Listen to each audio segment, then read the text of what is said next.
그런데 정말로 저희가 걱정한 대로 해당 법인에서는 해당 지점의 지점장님이 뇌물을 받았다라고 이렇게 공격을 했습니다. 그런데 저희가 아까 말씀드린 증거 자료를 통해서 이렇게 우리가 처리를 했고 그 받은 돈과 백화점 상품권도 모두 반납을 했다라고 해서 해당 소송에서 승소할 수 있었고요. 해당 지점의 지점장님 또한 형사 고발되거나 고소되지 않았고 또한 해당 은행에서도 어떠한 징계를 받지도 않았습니다.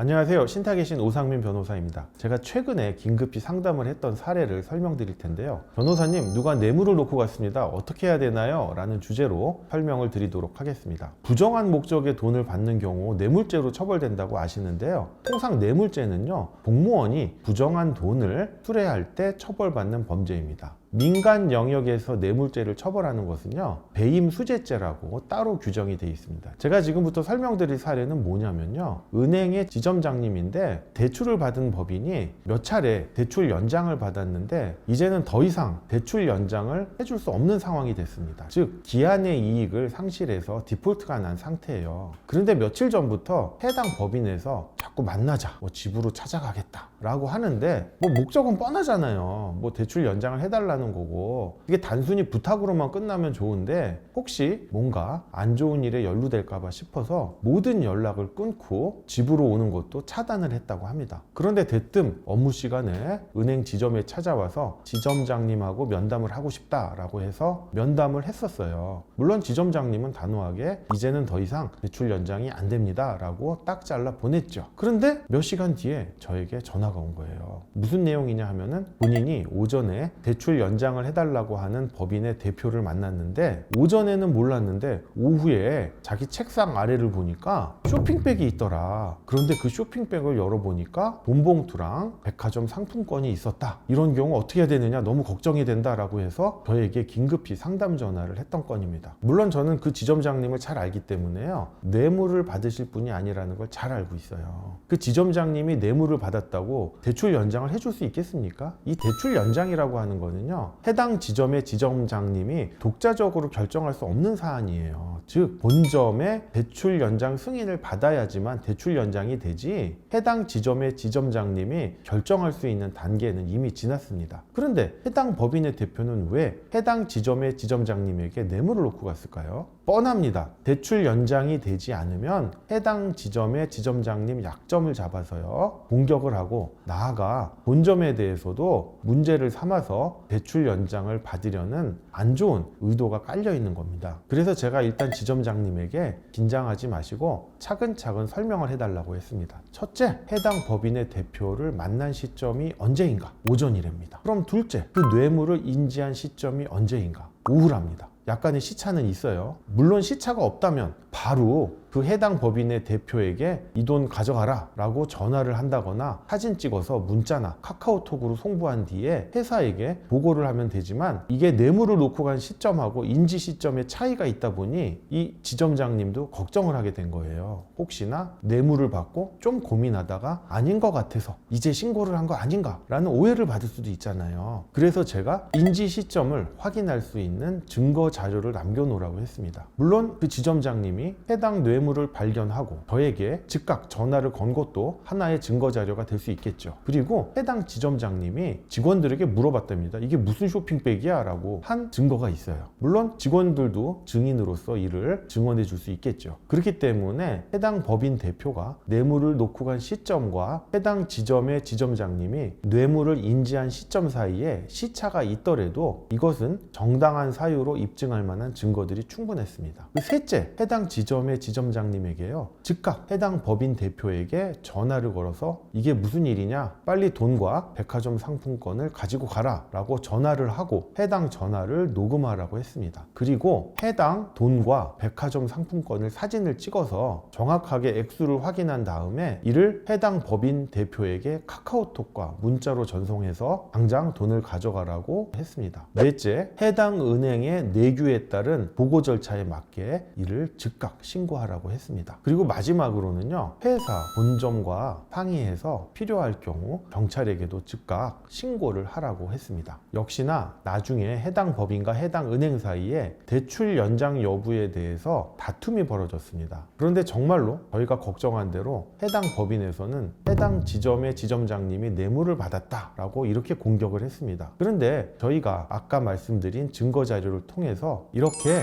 우리가 처리를 했고 그 받은 돈과 백화점 상품권도 모두 반납을 했다라고 해서 해당 소송에서 승소할 수 있었고요. 해당 지점의 지점장님 또한 형사 고발되거나 고소되지 않았고, 또한 해당 은행에서도 어떠한 징계를 받지도 않았습니다. 역시나 해당 법인이 대출 연장을 위해서 좋은 의미로 뇌물을 줬다기보다는 대출 연장이 안 될 것을 뻔히 알았기 때문에 무언가 뇌물을 줬다는 빌미로 해당 은행과 해당 은행 지점의 지점장님을 공격하기 위해서 함정을 파놓았다는 것을 알 수 있었습니다. 여러분, 곤란한 자리에는요, 항상 제3자를 증인으로서 동석하시기 바라고요. 물론 뭐 떳떳한 것은 아니지만 필요할 경우에는 녹음을 할 필요도 있습니다. 본 영상을 통해서요, 누군가 부정한 목적의 뇌물을 나에게 놓고 갔다면 어떻게 처리하면 되는지 그 방법을 알게 되는 계기가 되었으면 좋겠습니다. 본 영상이 도움이 되셨다면 구독과 좋아요 부탁드립니다. 감사합니다.